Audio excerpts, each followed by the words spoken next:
time? Or It is, yes. Have you enjoyed it so far? It's cold. I don't know about this summertime in Ireland business, but anyway. This fight against Sinead is kind of the rematch, but when 7 years have passed, is it almost like treating like a new opponent, or can you lean on anything from the previous fight? As I said a few times, like 7 years is a long time between fights. So both of us, like I know personally, I've evolved as a fighter, and Sinead would have done the same too. So, you know, it's cool. This rematch has been inevitable. You know, the two of us have been in the top of the division for a long, long time now. So it's, yeah, I've kind of been expecting it for a while. So yeah, excited for it. You mentioned that you've evolved as a fighter. How so? Like, can you explain how you Yeah, for sure. Well, 7 years ago when I first fought her, I was back then, at the time, a single mum with 2 young kids, juggling full-time work and a part-time job, training once a day, on the fly most of the time. Fast forward 7 years, I'm now a full-time professional athlete, training in, you know, some of the top facilities of the world. Attached myself to the Jackson Wink crew, got 2 of the best coaches in the world training me, full fight camps, focused on fighting. So yeah, the evolution of me as a fighter is right there, sort of thing, knowing what I've done in my fight camps and how much more work I've put into this fight compared to the last one. So yeah, I'm ready for it. The last couple of years with Sinead here, it's obviously a big story because the her and Liam kind of rivalry. They were due to fight for a second time earlier this year. Yeah. That was cancelled. Sinead's last week against Sarah Collins. How have you judged Sinead the last couple of years? Yeah, she's one of the toughest girls in the division. She loves to throw down. She's a tough fighter. So, you know, she's not an easy opponent at all. Like her fight between her and Leah McCourt, that was a great fight. She showcased a lot there too. She's not just a boxer anymore. She can grapple, and that showed her evolution there as well. So, yeah, I know that she's ready for wherever the fight goes. Wherever she's prepared to take the fight, I'm prepared for it to go too. Arlene, you hold multiple Bellator featherweight records, Yes. and you've been a mainstay in the organisation for a while. But does this takeover by PFL kind of give you the feeling of a fresh start as well? Yeah, well, starting with the fight outfit, I feel like this is a new era right now. So for me, I've got to come in and impress the PFL people and remind them who I am and what I am capable of doing and what I can do. So set some PFL records in case they wipe those Bellator records, and yeah, so ready to perform and yeah, show them that I am one of the top girls in the division. There's an obvious positive to rematches that you know the person, and you fought Chris Cyborg twice. The second time it was such a banger. It was a 5-round war. But what are like the tricky parts about the rematches, basically? No, I don't know if there's any tricky thing. Like I said, 7 years is a long time, so I am treating it like she is a new opponent sort of thing. You know, my coaches have done a lot of video analysis and stuff and approached the fight differently to how I would sort of approach it. So to be fair, I'm just taking their game plans on this one, and that's what I'll take into the fight. But yeah, I don't, obviously Sinead and I fought 7 years ago, so we've built a friendship over those 7 years. We've supported each other's careers, reached out to each other after our fights, you know, been happy and this and that. And the same thing goes, like we were quite cheerful with each other yesterday, but you know, when that cage door shuts, that friendship gets put aside, and yeah, I'll have no hassle whatsoever with throwing down and doing some damage. How do you make that switch? Probably, just happens. I think I've got a little bit of bipolar anyway, so it's kind of like I've got no issues with switching it on and off, and it's interesting in my fights. I guess that's why I live up to the Anger Fist name. I can go in there and I have some nasty, serious, horrible thoughts with my opponent while the fight's happening. That bell can finish, and then I'll hug them and be all happy and cheery. So it's kind of just that switch that I flick pretty easily. I think it's a similar one that between being a fighter and a mother, it's completely opposite deals. But I can, walk out of the cage and then be on the phone to my kids and be a completely different person. It's just what I've been able to switch between. Hey. Yeah. Arlene, how are you? Hi, good, thanks. You've been in Bellator for quite a while now, and you know, you've built a pretty impressive record there. The only defeats have come against like the very, very best. Yep. Coming out of this, how do you see the top of the division shaking up? If you get through this fight with your hand raised and you come out of here healthy, yep. You know, given that Cyborg, we don't know what's going on there. She's boxing at the moment, and yep. you know, Leah's hit a roadblock with an injury issue. What does a win here do for you?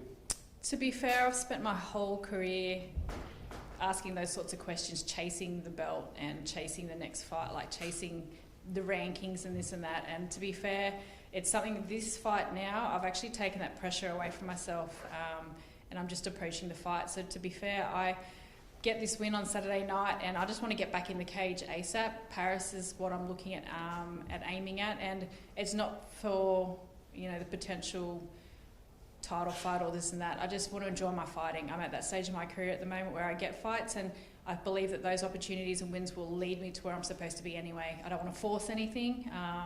You know, if I do happen to get another title shot, that would be great, but it's just not something that I'm forcing at this stage. I just want to enjoy these fights that I get, and yeah, without that pressure of the title and all of that.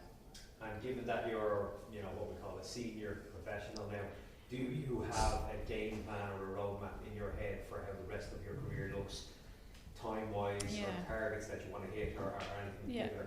Yeah, it's interesting. It's one of the things that I'm sort of getting a lot at the moment. Like, I am an older athlete, and I'm embracing that stage because, yeah, not many 41-year-olds can do what I'm doing at the moment. So to be fair, again, I'm just enjoying it. I've spent 16 years doing this, and it's always been chasing these goals of being an Olympian, being a world champion with my boxing, chasing the title, and it's just that constant chasing up here, but you kind of forget the steps that you take along the way. And I've done some amazing things in my career, achieved things, travelled, met amazing people, but you kind of forget that because it's overshadowed by that chasing that big goal.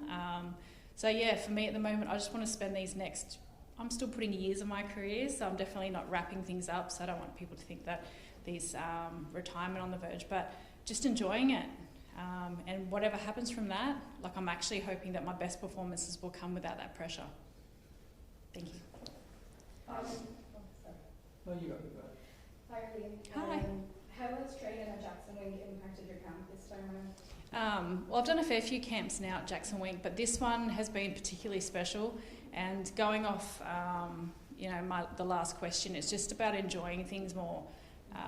Last camp I had a couple of things that hindered camp, so it was not the best preparation leading into that fight, not making any excuses or anything, but yeah, between the camp, the fight week, and then the fight itself, like, it's just one that we'd like to forget. But you know, I love being part of the Jackson Wink crew. I feel very, very honoured to be part of the family, like I am one of them now. You know, I've got Mr. Winklejohn and Coach Jackson that have flown in here to have two of the best coaches in the world flying, and both being in my corner. You know, I'm very humbled and grateful for that. But also to be part of the team, I'm grateful for all the coaches in the team over there. They are family now. And obviously, as you said, 7 years is a long time since you last fought, Sinead, but what are you expecting out of her this time around?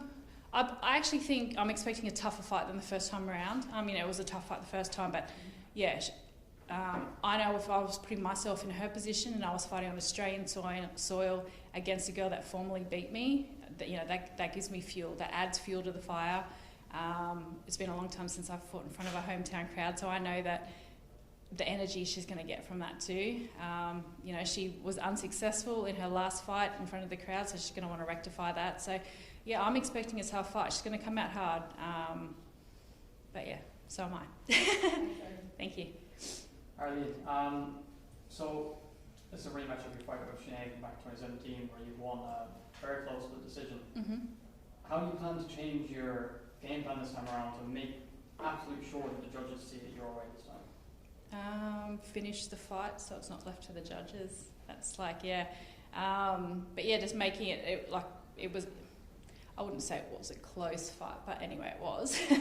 But yeah, not leaving to the judges. I know I've got knockout power in my hands, but we've been working a lot of other things. So